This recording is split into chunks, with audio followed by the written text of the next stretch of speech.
दोस्तों आ कांतारेश्वर महादेव मंदिर है। मंदिर पाछळनो रोड है। आ सर्कल पर थी बाजूनी गली में आ गली में फूलों दुकान है। त्याथी मंदिर जवानो रस्तो है। सामे ज मंदिर देखाय छे।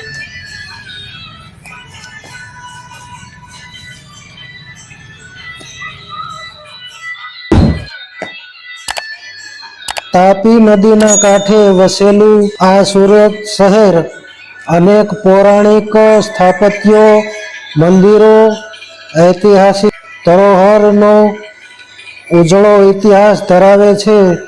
देवोना देव महादेवनी आराधना पर्व पवित्र श्रावण मास निमित्ते सूरतना अति प्राचीन पौराणिक महत्व धरावता कांतारेश्वर महादेव मंदिर में शिव भक्तों मेहरामण उमटे छे।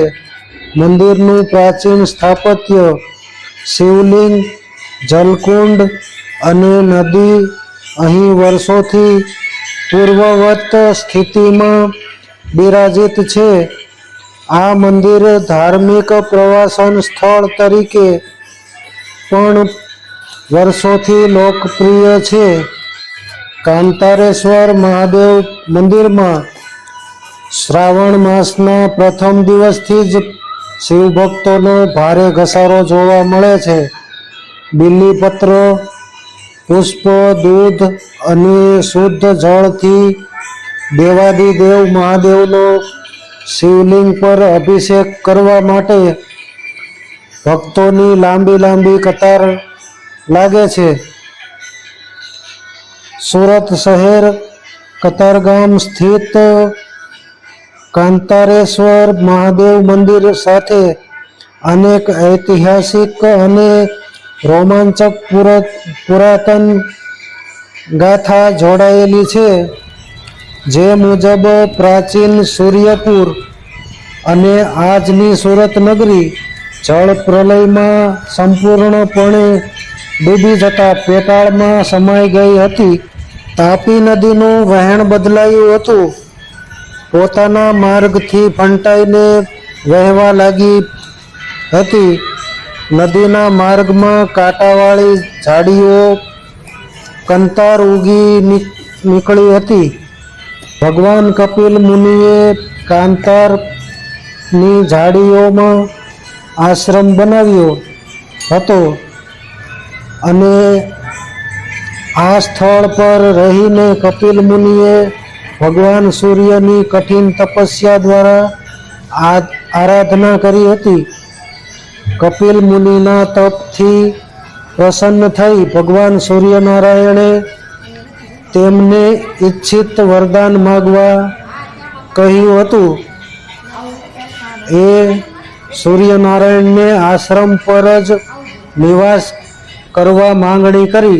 जो के सूर्यए पोतानी प्रचंड अग्नि ज्वाला थी आश्रम सहित आ धरती लोक बळीने भस्म थई जशे एम कही शंकर भगवाननु स्मरण कर्यु अने मुनिना वरदाननी वात वर्णवी। भगवान शंकरे मुनिनी मागणीने वश थई जे रीते देवो अने दानवोना समुद्र मंथन थी प्राप्त थयेल विषने गळा में धारण कर्यु हतुं तेज रीते प्रचंड अग्नि युक्त सूर्य ने पोताना शरीर में समावीने आश्रम पर ज निवास कर्यो हतो। पुराणों में पण उल्लेख छे के आ मंदिरना स्थळे कपिल मुनिना आग्रहथी बिराजी सूर्यने पोताना शरीर में धारण करता भगवान शिवने सूर्य रूप महेश पण कहेवाय छे। मुनिए सूर्यदेवने कपिला गायनुं दान आप्युं ગૌદાનથી આનંદિત થયેલા સૂર્યદેવે પોતાના તેજરૂપી શિવલિંગને અહીં પ્રગટાવીને ભાદરવા વદ છઠને દિવસે તેજોમય શિવલિંગની સ્થાપના કરી હતી. તાપી પુરાણમાં પણ આ ઘટનાનું તાદ્રશ્ય વર્ણન છે. અન્ય માન્યતા અનુસાર રામાયણ કાળમાં ભગવાન રામ વનવાસ દરમિયાન કાંતારેશ્વરની ઝાડીમાં આવેલ કપિલ મુનિના આશ્રમે પધાર્યા હોવાનું પણ કહેવાય છે. તે સમયે ઋષિએ એ શીતળ જળમાં સ્નાન કરી ભગવાન શિવને અભિષેક કરવાની ઈચ્છા દર્શાવતા તાપી નદીમાં પાણી ન હોવાથી ભગવાન રામે ધરતીમાં બાણ મારી જળધારા ઉત્પન્ન કરી હતી. ઋષિ મુનિઓએ સ્નાન કરી રામને આશીર્વાદ આપી સંતોષ વ્યક્ત કર્યો હતો. સમય જતાં જળધારાના સ્થાને કુંડનું નિર્માણ થયું, જે સૂર્યકુંડના નામથી ઓળખાય છે. આજે પણ આ સૂર્યકુંડ અસ્તિત્વ ધરાવે છે.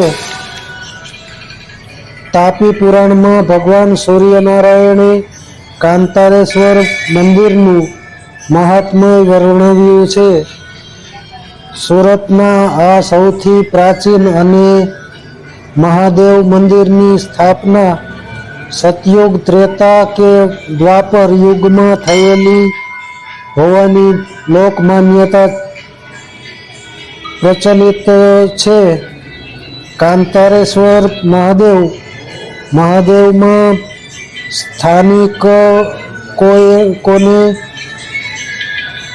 સ્થાનિકોને અતૂટ શ્રદ્ધા છે. અહીં શ્રાવણ માસ અને મહાશિવરાત્રિમાં માનવ મહેરામણ ઉમટે છે. કાંતારેશ્વર મહાદેવ મંદિરનો વર્ષ 1968માં કેવલ્ય મહંત સ્વામી નૃસિંહગીરીએ જીર્ણોદ્ધાર કરાવીને એને ભવ્ય મંદિર બનાવ્યું હતું. લોકવાયકા મુજબ કાંતારેશ્વર મહાદેવ મંદિરના નામ પરથી જ આ વિસ્તારનું નામ કતારગામ પડ્યું હતું.